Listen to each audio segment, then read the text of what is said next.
संगम नगरी प्रयागराज में इस समय हरदोई से चलकर जो समाजवादी पार्टी के दर्जा प्राप्त मंत्री थे राजेश यादव जी यहाँ संगम नगरी में पहुँचे हैं और इन्होंने सबसे पहले संगम का वहाँ पे जाकर के दर्शन किया है, लेटे हनुमान जी का दर्शन किया है और इस समय आज़ाद जी की प्रतिमा के पास हैं।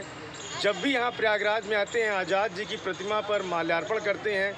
तो ऐसे में यहाँ पर आने के बाद जो भी कहीं से भी कोई आता है यहाँ पे ज़रूर नमन करता है। तो ऐसे में इनके अंदर भी एक क्रांतिकारी विचार हैं और हम जानने की कोशिश करेंगे कि इस बार के जो उपचुनाव हैं किस तरह से उसको नज़रिए से देखते हैं और क्या कहेंगे सर। कहाँ कहाँ आपने आज दर्शन किया? देखिए, सबसे पहले मैं बात की शुरुआत करूँगा, आज नेताजी की जयंती है जी।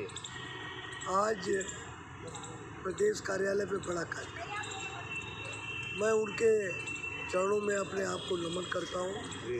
उनके बेटे अखिलेश यादव जी को बहुत शुभकामनाएं देता हूँ कि जल्दी ही मुख्यमंत्री बने और अपनी चाल वहाँ मत रोके, उसके बाद प्रधानमंत्री बने। मैं अखिलेश यादव जी को आज इस अवसर पर प्रधानमंत्री बनने की घोषणा करता हूँ। इसके पहले भी आपने नेताजी के लिए यहाँ संगम पे जो है पूजा अर्चना किया था और इस बार भी आप पहुँचे हैं। किस तरह से मिस करते हैं नेताजी को? उनको बहुत मिस करते हैं क्योंकि उनका नेचर था गाड़ी रोक के लोगों से मिलना। गरीब अमीर फटेहाल कोई आदमी है, नेताजी कहते थे गाड़ी रोको रोको। आज गरीबी उनके सपने में दिखती है क्योंकि वो खुद भी बड़े गरीब परिवार से।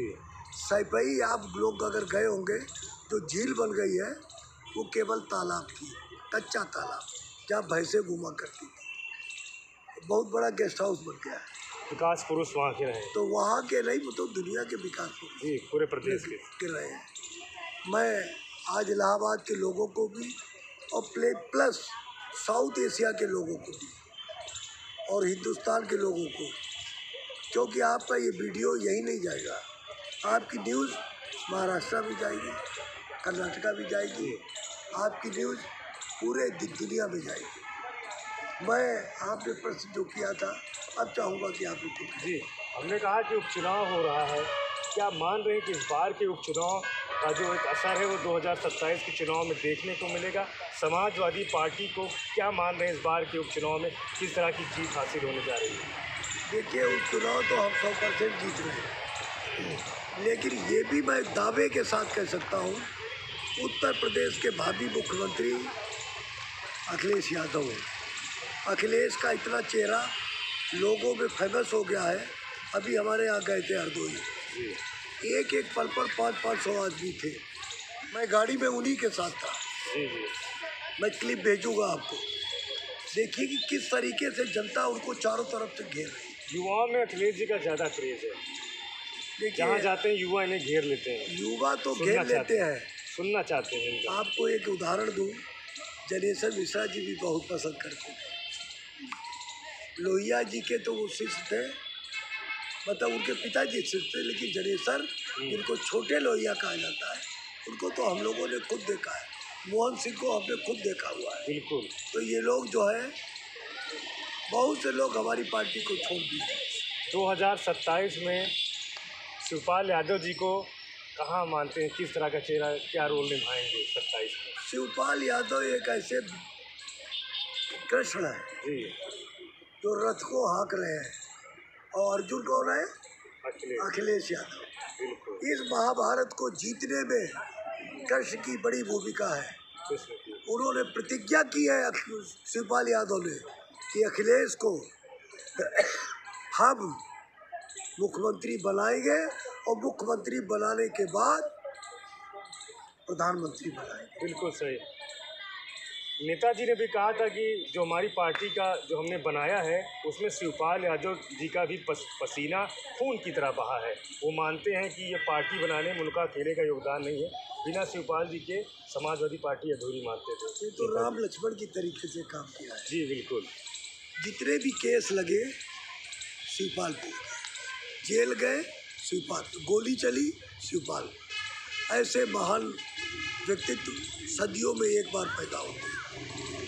राम लक्ष्मण की ये जोड़ी दुनिया याद करेगी। मैं आपसे और इलाहाबाद वासियों से, उत्तर प्रदेश वासियों से और विश्व के लोगों से एक ही बात कहूँगा कि अपने बच्चे को अगर सही बनाना है तो फाइट फॉर आईज। आई मतलब IAS, आई मतलब IPS, आई मतलब IIT, आई मतलब इंडियन इंस्टीट्यूट ऑफ साइंस। आपको खुशी होगी मुझे APJ कलाम साहब ने पढ़ाया है। मैं जब इंडियन इंस्टीट्यूट ऑफ साइंस का स्टूडेंट था तो APJ कलाम साहब ने मुझे पढ़ाया है। तो ये सब उन्हीं के संस्कार हैं। अभी इस समय आप अध्यक्ष भी बनाए गए हैं, उसका परिचय दीजिए। ये इस अध्यक्ष के पीछे मैं फिर कहूँगा कोई इसका अनर्थ न निकाले। हमारे अध्यक्ष बनने में भरत गांधी साथ में, आदरणीय भरत गांधी के साथ में श्रीलंका, बांग्लादेश और पाकिस्तान का महत्वपूर्ण रोल रहा है। बांग्लादेश के व्यक्ति ने प्रस्ताव रखा था और पाकिस्तान की मैडम आई थी, उन्होंने सपोर्ट किया। तो ये क्या है, मैं जहाँ का रहने वाला हूँ बिलग्राम का, वो भुट्टो की ननिहाल है, राधा कृष्ण अग्रवाल की जन्मभूमि है। अली अमर जंग जो गवर्नर रहे महाराष्ट्र के। अच्छा, ये बटेंगे तो कटेंगे, इस तरह का नारा दिया गया चुनाव में, कितना आप सही मानते हैं? आप पाकिस्तान और बांग्लादेश की भी बात कर रहे हैं और आप एक मैत्री संबंध की बात कर रहे हैं, लेकिन यहाँ पे एक नारा दिया जा रहा है, चुनाव में भी दिया गया, अगर बटेंगे तो कटेंगे, इस तरह कितना सही मानते हैं? कितना द्वेषपूर्ण है कि कितना सही है? नारा देने वालों से मैं पूछूंगा कि नारा देने के लिए तो मुल्ला मुलायम सिंह भी कहा, लेकिन अखिलेश ने सिद्ध कर दिया। सबसे बड़ी पार्लियामेंट की सीट उन्होंने यूपी से जीती और सबसे ज़्यादा कुर्मियों को वोट दिया, अन्य सवर्णों को दिया। लीडर अपोजिशन कौन है? माता प्रसाद पांडे है। बिल्कुल, PDA का नारा भी उन्होंने दिया और काम कर रहे हैं। हम लोगों ने, मैंने जब अखिलेश जी से कहा कि मैं यात्रा निकालना चाहता हूँ, आपको याद होगा मुलायम संदेश यात्रा लेकर मैं इलाहाबाद में गया। बिल्कुल। तो आपकी से उन्होंने संशोधन किया, कहा कि आप ऐसा करिए PDA शब्द जोड़ दीजिए, PDA अखिलेश यात्रा, तो मैं इसको जरूर निकालूंगा। अखिलेश जी की PDA 27 में मुझे लग रहा है कामयाब दिखेगी। 100%। बिल्कुल सही। तो हमारे साथ ये पूर्व दर्जा प्राप्त मंत्री राजेश यादव जी, जो कि समाजवादी पार्टी में कद्दावर नेता थे और ज़मीनी नेता हैं, और जब भी प्रयागराज में आते हैं ये लेटे हनुमान जी का और संगम में जो है डुबकियाँ भी लगाते हैं और चंद्रशेखर आज़ाद जी का जो है यहाँ पर फूल माला से माल्यार्पण भी करते हैं, क्योंकि ये मानते हैं कि ये वीरों की धरती है और यहीं से जो है शंखनाद होता है। महाकुंभ की तैयारी भी है, सरकार कार्य कर रही है, तो इन्होंने आग्रह भी किया है कि जो कार्य हो रहे हैं उनमें जो है गुणवत्ता का विशेष ध्यान जो प्रदेश सरकार है वो दे। सुपर प्रयाग न्यूज़ उत्तर प्रदेश उत्तराखंड के लिए प्रयागराज से अपने सहयोगी शाह आलम के साथ पवन देव।